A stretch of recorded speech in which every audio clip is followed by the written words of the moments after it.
For enthusiasts seeking a classic, untouched Porsche with a verifiable history and low mileage, options are scarce and prices steep. Alternatives include purchasing a budget-friendly model for restoration, buying a car that's already been restored, or selecting an unrestored vehicle with natural wear. We gathered insights from experts to create a detailed guide on Porsche restorations. Which terms are important? The world of Porsche restorations can be confusing for beginners, with terms like repainting, frame-off restorations, and restomod causing uncertainty. Understanding these terms is crucial when considering the restoration of a Porsche or purchasing an already restored model. Restoration generally means returning a vehicle to its original condition, though achieving 100% originality for a decades-old car is often theoretical. In the automotive sector, restore is commonly used interchangeably with rebuilding a vehicle. The boundary between restored and restoration is fluid.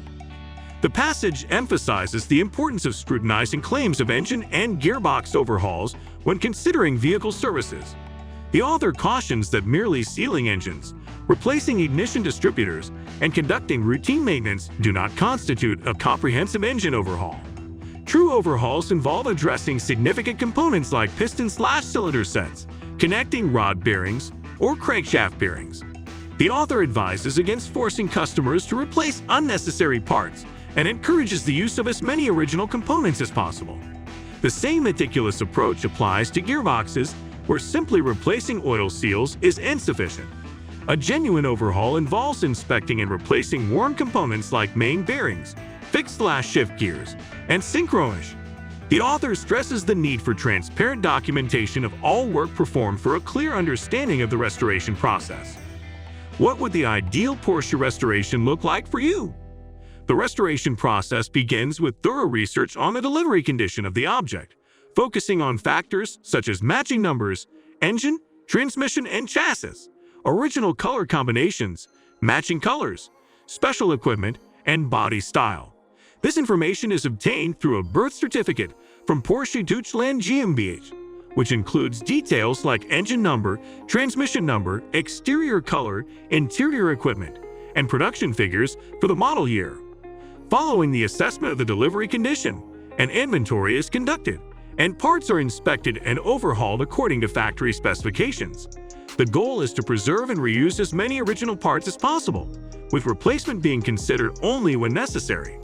The restoration process is tailored to each vehicle in close consultation with the customer.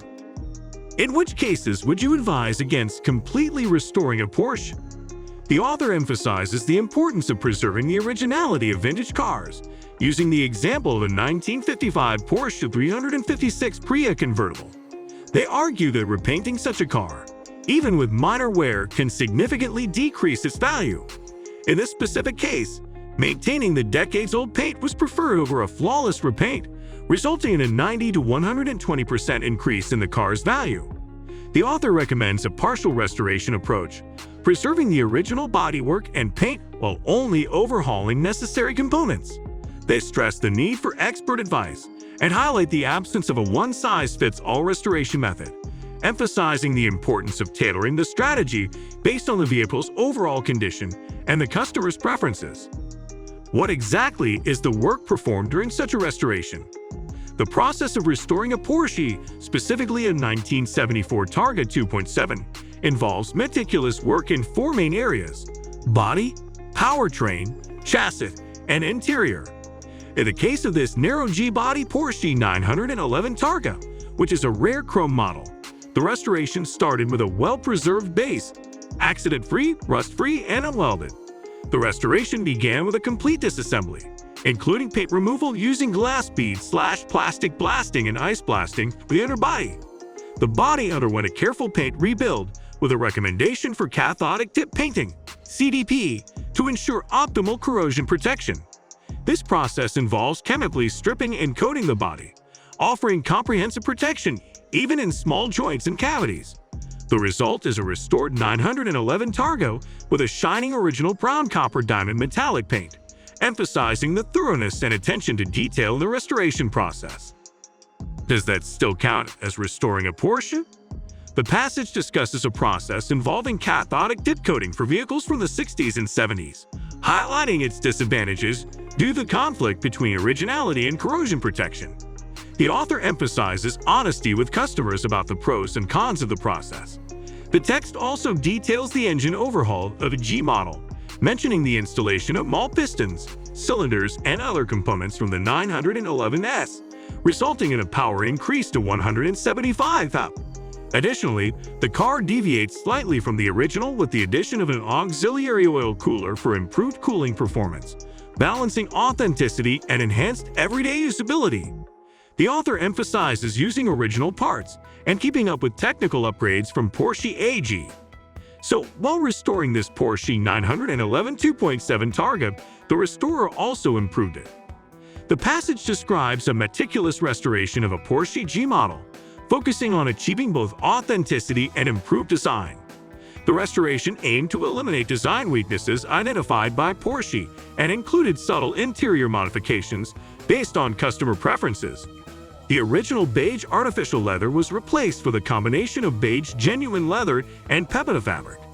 The restoration process paid great attention to details, combining original elements with reinterpretations in selected areas. All suspension parts, rubber mounts, and bushings were renewed, along with the installation of new shock absorbers. The goal was to deliver a driving experience akin to a new G model, boasting a fresh appearance and upgraded technology after 1,500 hours of work. The result is described as an almost perfectly restored vehicle that excels in both aesthetics and technology. So would you prefer a well-restored Porsche over an untouched one? The decision on whether to buy a restored or unrestored Porsche depends on the buyer's intentions. If the goal is a hassle-free, everyday use vehicle without the need for attention, a well-restored option like the 2.7 Targa is suitable. While the restoration cost is higher, it ensures a high-quality result. Early G models with a good history and low mileage are rare and expensive, making a properly restored Porsche a reassuring investment. However, opinions vary, with collectors often preferring well-preserved vehicles, while first-time buyers lean towards fully restored ones. The speaker advises against restoring a base vehicle without expertise but offers support through their restoration management.